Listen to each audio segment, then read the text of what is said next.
Hold on, hold on. Beautiful, beautiful, beautiful. Okay, so welcome. This is your host Rob, and I'm joined by the members of RakSu here. We are doing this over Zoom due to lockdown issues, and also we are streaming live onto Twitch TV, twitch.tv/your host Rob. Gentlemen, thank you very much for taking the time to speak to me. Hope you're all good. Good. Fantastic. I like this. Got 3 people to talk to at once. This is dope. I love this, man. Because I haven't done like a 3-1. So I'm like, oh my days. Oh my God. Questions by name. Exactly. So we've got Ashley to the left, Jamal to the right, and Miles down the bottom in the center there. So first of all, welcome. Hope you guys are well. Hope you guys are dealing okay with the lockdown situation we have at the moment in the UK. Hopefully not too many issues, but I'm familiar with you guys. For those who don't know, if you could describe your collective, your group, your boy band, however you would like to put it, in 3 sentences. One each, yeah? One each, that seems fair, yeah, one each. So we are a group of friends who've been making music together since school. Mm-hmm.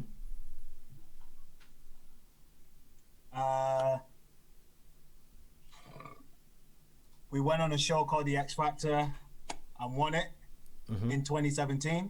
Mm-hmm. I don't actually know these people. I'm just here. Yeah. Hi.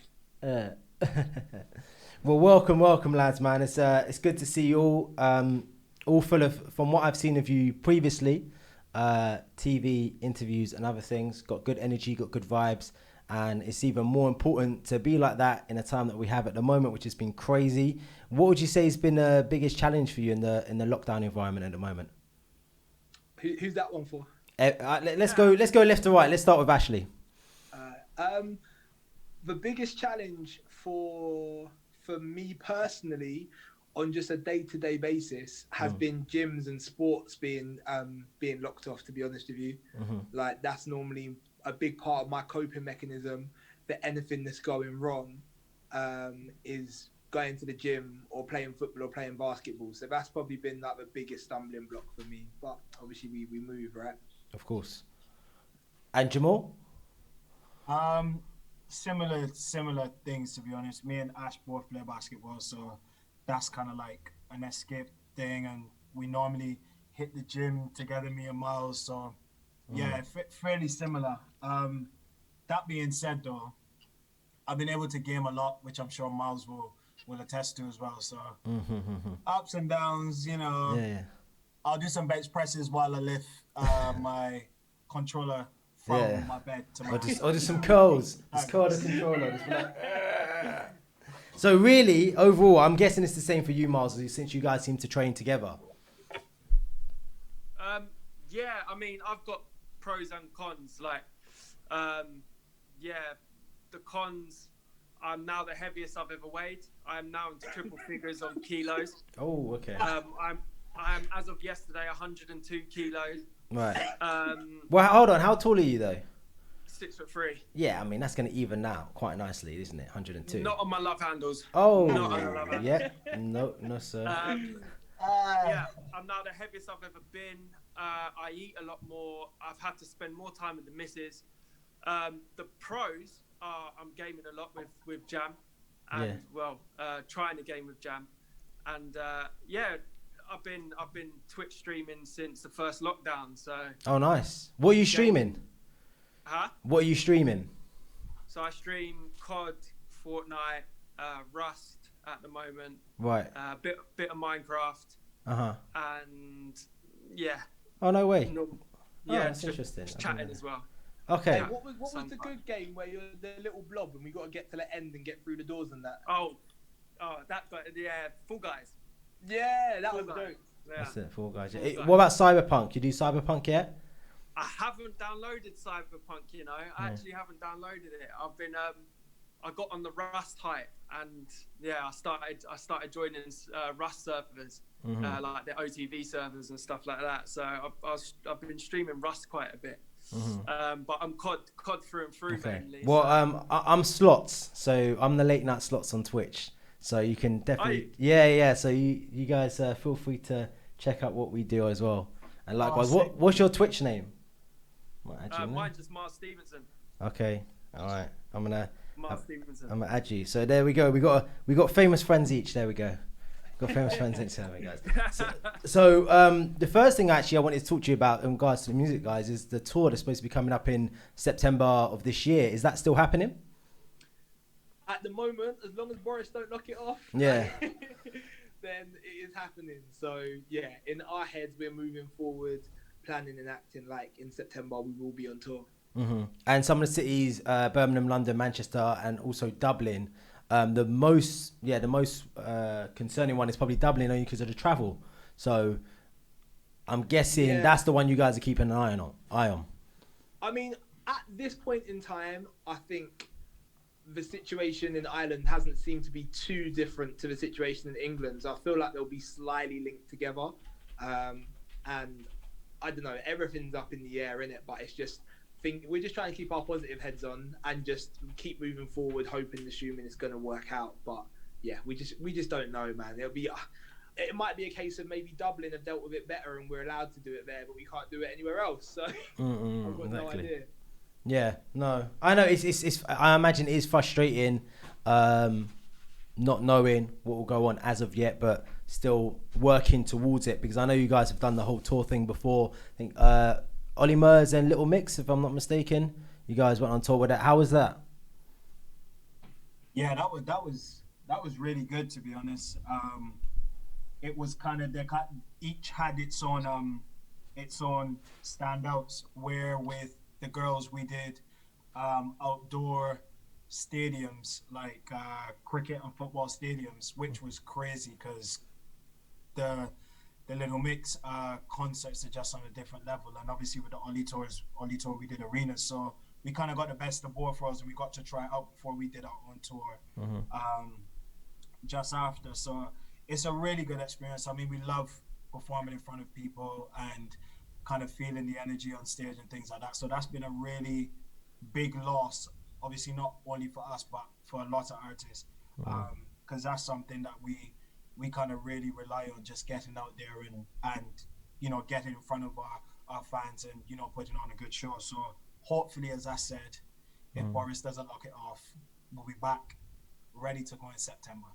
Yeah, a bit exciting stuff. I mean, touring, performing is one of the biggest things that artists have missed. And I imagine a lot of the talk is obviously that makes you think about the financial aspect of it and what a huge part tours and events play into artists' careers.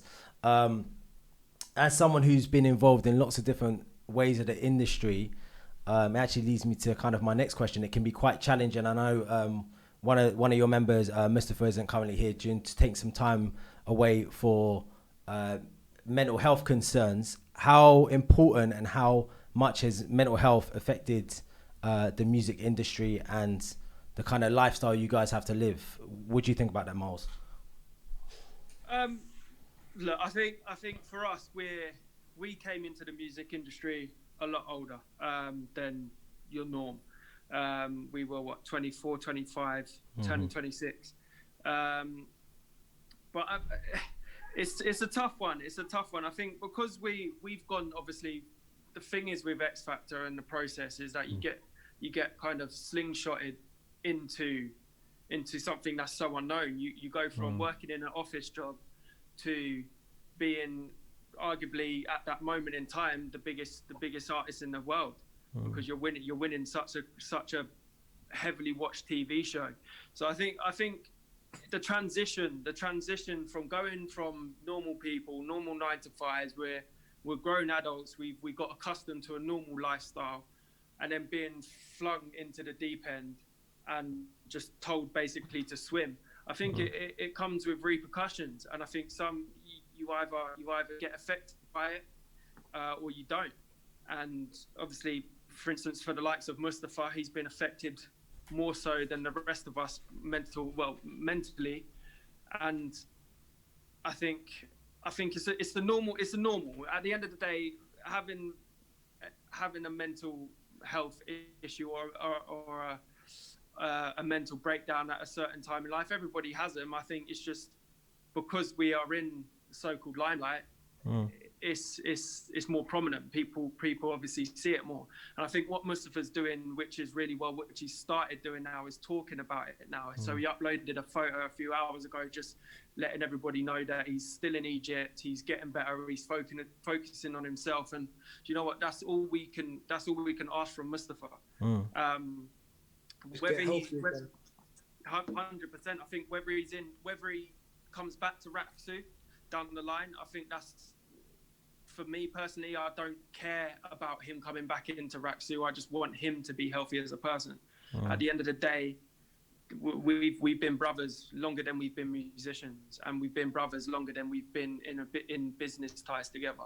So I think as long as he's good, I think everything will be all right. But we're still going to be here, and we've all had our ups and downs. Me and Ashley have had our ups and downs. We've spoken about them. Probably Jamal's probably the strongest one out of all of us.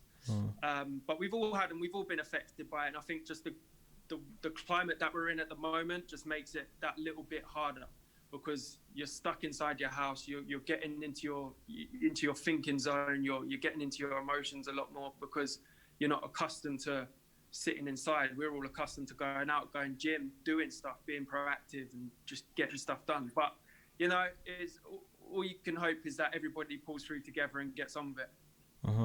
Bro, you asked the right person that question, isn't it? Yeah.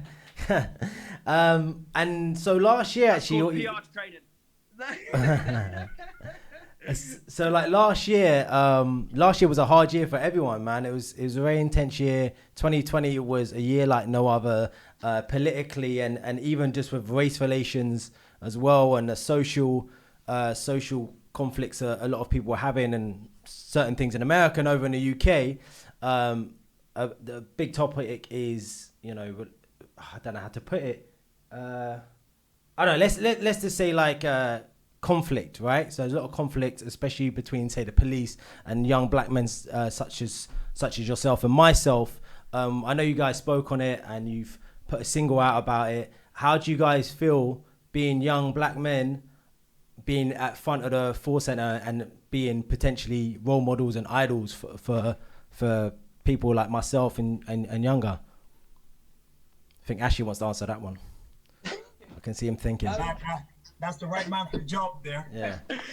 So I think it was like my emotions on it were twofold. Like, on the one hand, it was really upsetting because I think everybody started to get triggered around those times, because everyone started to remember every racist incident that had happened to them in their lifetime, every microaggression that they had to just leave and forget about because they were the only black person in the room. Like, all of those things started to come to the surface. And then that turned itself into, I had so many conversations with so many of my friends, and we're like, what are we meant to do about this? Like, how do we make it better? And everyone seemed to be confused, upset, hurt, and at times hopeless as well, which was really, really upsetting. So it was definitely taxing. But then on the other side of it, I realized that we were lucky enough to have a platform, and I guess by nature of being writers, to an extent, we have a way with words.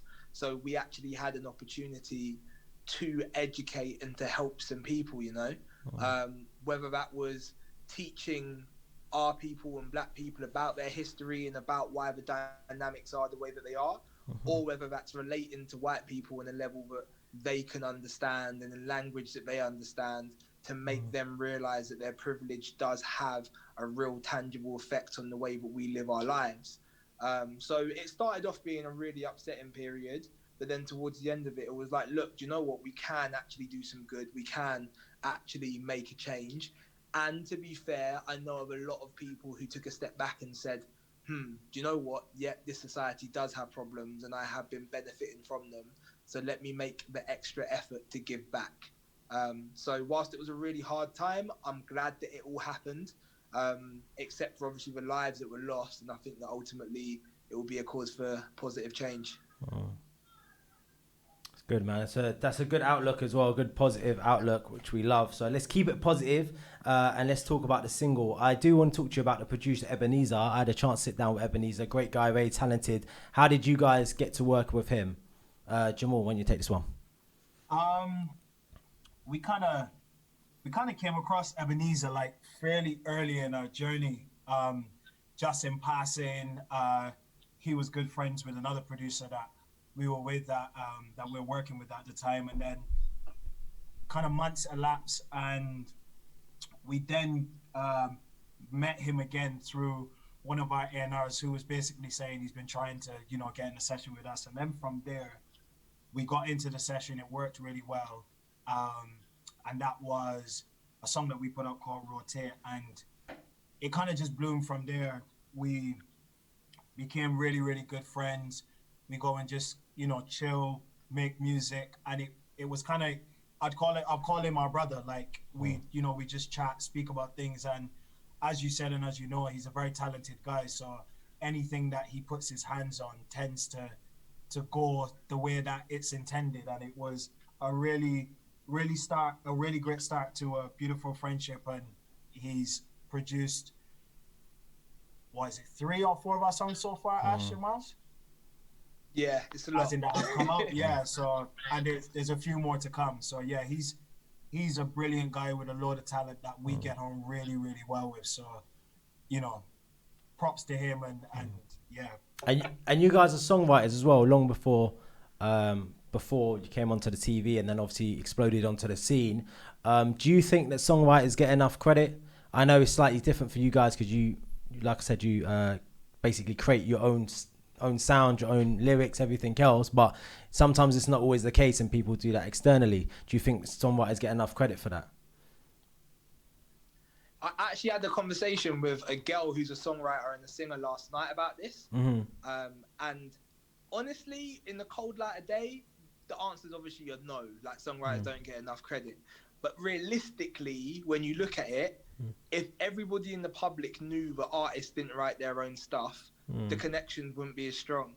So like her mum, her stepmom, was saying, look at Adele and look at Amy Winehouse, all the greatest artists write their own songs and tell their stories. But us being on the inside the industry, we're like, nah, they get in a room with other people and collaboratively come up with it. Yeah. But obviously to your average person in the public, they don't know that, they don't understand it. So I understand why artists aren't running around shouting out the fact that they haven't written this and it's come from somebody else. But then I also get it from the songwriter's perspective as well. But I kind of feel like the credit part of it is just the way the industry works. The financial remuneration, however, that's a different conversation. So with the single, talking about songwriting and moving on to music, the single Left, Right, and then also you actually had quite a busy month. You had No Contest and you had Left, Right, which has just come out on the 22nd. It's now moved across into TikTok. So how important do you think all these social media platforms are when it comes to releasing music? Who wants to take that one? Who wants to take it? Okay. There you go. Sorry. That normally happens. There's normally a long pause between each question between us lot. Yeah, it is. Look, social media is very, very important. I think especially for the younger generation in today's age, everything is done digitally. So it is very important, especially for a song like Left, Right, where we've come up with a dance. And it heavily relies on the likes of TikTok, and it's a very easy way. TikTok is a very easy way of people sharing music. And obviously when it comes along with a dance as well, when a dance is there as well, it makes it a lot easier for the song to travel. So I think for social media in today's age, I think you have to kind of milk it for what you can and do as much as possible. Ashley and Jamal specifically are very good with TikTok. I'm shambolic. I don't use it. I don't even check it. But the boys obviously reiterate to me and Mus when he is about that TikTok is very vital. And yeah, I probably wasn't the best person to answer that question because I don't use TikTok too much. you understand social media, so that's good. I do. Yeah, It is vital. Social media is very vital, and I think, like I said, because music is digital now, it makes sense for it to travel through the social media platforms on the internet and stuff like that.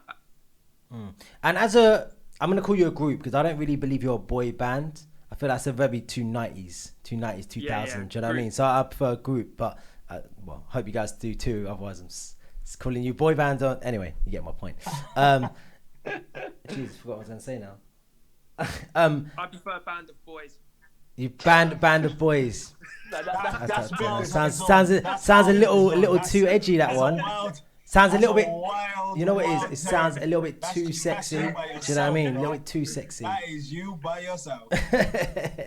So what I'd say, as a collective, as a group, in a world where there's a lot of individual artists and rappers and stuff like that, do you guys feel like you have quite a lane for the kind of music that you make?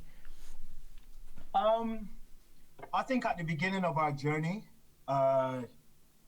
we kind of found it very difficult to cultivate that lane. But I feel as time has gone on, especially in the headspace that we're in right now, I feel like we are beginning to cultivate our own lane, and it's very lonely while trying to cultivate your own lane, because you kind of rack your brain. Is this the right way to go? Are these the right things to do? But it feels good doing you at the end of the day, and trying to be successful doing the things that you know that you can recreate on a day-to-day basis. Because if we get a hit, so to speak, with the next release or however many releases down the line, we know that we can recreate that. So it has its ups and its downs, but I don't think any of us would kind of have it any other way, because this is the most fulfilling way of doing it for us, where we can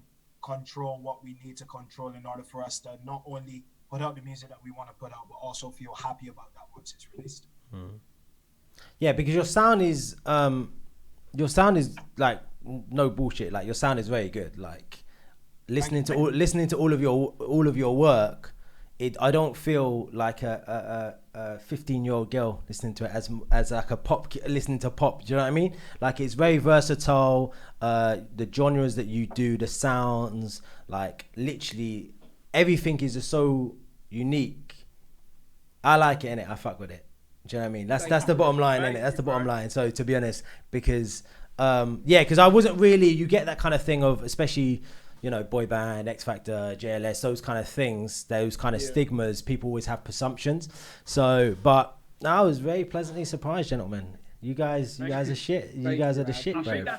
Hold on, I should clarify, you're the shit, not shit, just in case there's any missing there as well. And also, as a group, I think Miles mentioned that he's kind of involved in a relationship, but are you guys involved in a relationship at the moment, or? So, I am. Yeah. Ash will have to answer in his own special way. Yeah. Yeah. I'm in a relationship with my self-development and good vibes. Okay. So tour, they all go to you then. They do just that way. And what? So when you guys are on tour, they all get directed to you, or the ladies get directed to you, right?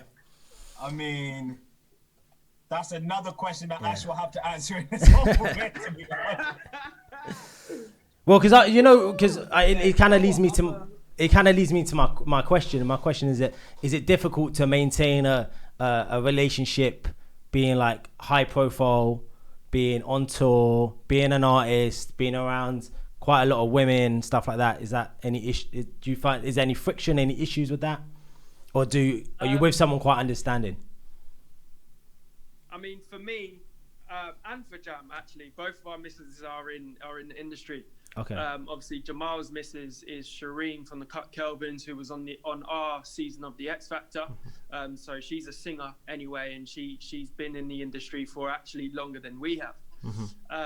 For me, my missus is a dancer, and she dances for artists. So she's also in the industry, and she's very understanding. And I've reined myself in a bit, so Yeah. That shit Back hard. to me. That shit's hard, man. That shit's hard. Trust me. Yeah, shit is very hard, gentlemen. It is hard. But you know, we move, we mature, we grow beards. You know how it is. Exactly. Or we try, and we just cut off the non-existence that doesn't fit in. Mine's got too much, actually. I've actually got too much beard. Give some to Jam. I know. I think maybe give me just share some, the Send some love. in the post. Yeah. let me just get this bit here so it can connect, and I'll be good. There we go. That's it, man. So hopefully there's an album coming in this year, 2021, because you already got the tour coming in September. So will we expect that as well? Well, I don't think. I mean, in this day and age, I find it weird as to like what you differentiate between obviously like an album or a mixtape or whatever. Do you know what I mean? So I don't know if we're not gonna call it an album, but we just aimed on. We always felt like we never put out as much music as we wanted to beforehand. Hence, over the past few months, we've been very active. Yeah. We're gonna stay super active, and there will probably be a couple of projects coming from us this year. So. There's not going to be an album coming, but there's going to be like at least an album's worth of music that people get from us this year. Yeah, because I'm seeing singles and singles and singles. A playlist. A playlist. I always like that one. The playlist or a project.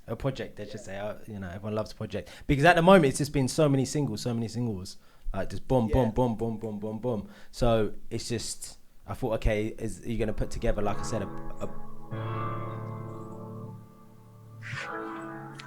Sorry. that was hella ominous. That was so ominous. Not gonna lie, I got a little bit scared. That was so ominous, bro. Oh my days. It will be cool to like do like some projects where you can play about with some other sounds as well, I suppose. Because when you're putting out a single, it feels like it's quite a high pressured thing.